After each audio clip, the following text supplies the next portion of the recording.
வெற்றி பெற்ற பின் அதை புகழ்ந்து பேசி மகிழ்ந்து கொண்டாடுவது சரியா தவறா? அதை குறித்து இயேசு என்ன கூறுகின்றார்? அன்பு தோழமை உறவுகளே, இன்றைய அந்த நற்செய்தி வாசகத்திலேயே பணிக்காக அனுப்பப்பட்ட அந்த சீடர்கள் தங்கள் பணியை முடித்துவிட்டு இயேசுவிடம் வந்து அந்த பணியில் நடந்ததை பற்றி புகழ்ந்து பேசி மகிழ்ந்து கொண்டாடுகின்றார்கள்.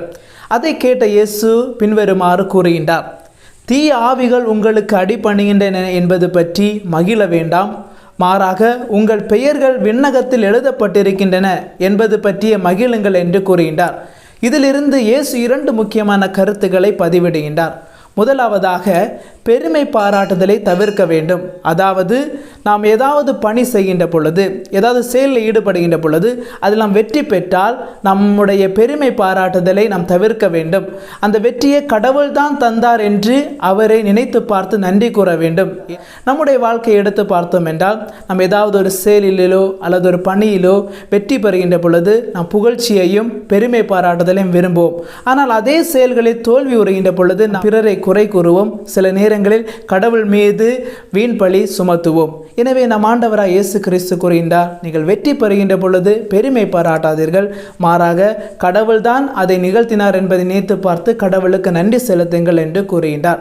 இரண்டாவதாக, அதிநம்பிக்கையை தவிர்க்க சொல்கின்றார். அது என்ன அதிநம்பிக்கை? அதிநம்பிக்கை என்று பார்த்தோம் என்றால், ஒரு செயலை செய்கின்ற பொழுது அது என்னால் மட்டும்தான் முடியும், அது எனக்கு நன்றாக தெரியும், அதில் நான் 100% வெற்றியை தான் பெறுவேன் என்ற ஒரு மனநிலையில் செல்வது.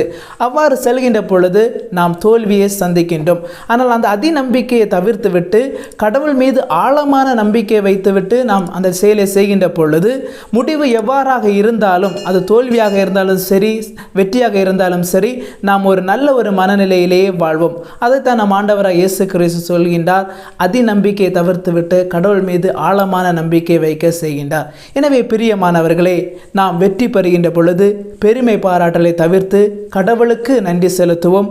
இரண்டாவதாக, நாம் ஒரு பணியிலே செய்கின்ற பொழுது அதிநம்பிக்கையை தவிர்த்துவிட்டு கடவுள் மீது ஆழமான நம்பிக்கையை வைத்து செயல்படுவோம்.